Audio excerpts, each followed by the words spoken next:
that every time you come to see a king, come with a gift. If the king was greater than you, he multiplies whatever you brought and give back to you as a way of telling you, I am a greater king. I am a greater king. So now the Bible calls you in the New Testament kings and priests. And he said, every time you appear before me, a great king, bring an offering, not because I am in need, but it is a way, a protocol of blessing you back. So when you bring me an offering, it's like putting me under pressure. It's like saying, can anybody bring an offering that puts me under pressure to give you something better? It reminds me of a story of a man that walked into Kenneth Hagin's conference and they were raising money. And then he stood and saw the way they were raising money. He told the people, raise everything you can raise and I will double it. And the people were angry. They started gathering money. They gathered money. At the end of all their gathering, it was $350,000. And he just stood and wrote a check of $700,000 and gave and left. They felt insulted because they felt their pride had gathered so much. But a king that was greater than all of them put together multiplied it and gave back.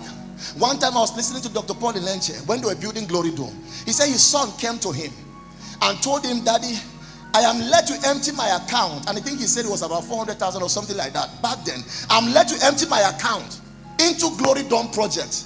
And the boy brought the offering, so he told the boy to kneel down. He prayed for the boy.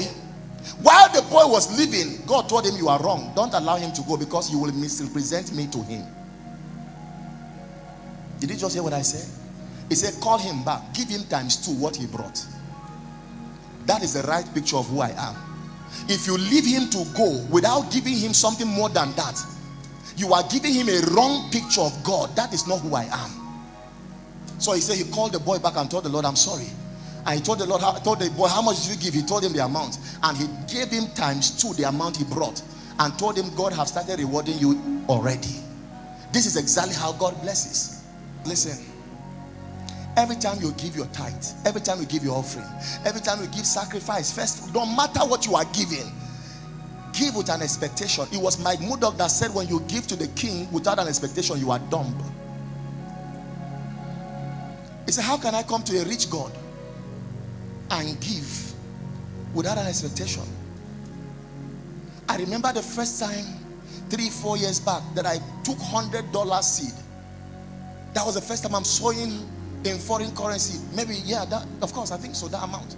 I think 4 years or 5 years. I took $100 seed with excitement in me, and I went to my father and I dropped the seed of $100. And I told him, Daddy, this is the first time. Oh. And he laughed. And he packaged $200 and gave back to me. So I came back home.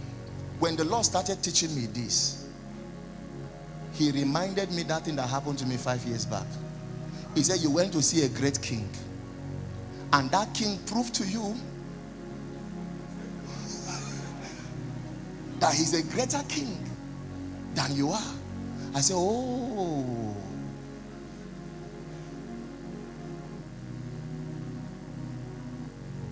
Many times, the moment you do that, God might not literally make money fall, because somebody might be wondering, so will money fall? But you might just turn back. They just paid you your salary. You'll find that what comes to you within that month is ×2 your salary. You now sit back. Where did the money really come from? Even you cannot attest. You'll find that for the next 1 week, every time you enter taxi to your work, you don't pay transport. Somebody is paying it. You're like, so how is this? At the end of the month, you have not touched your salary.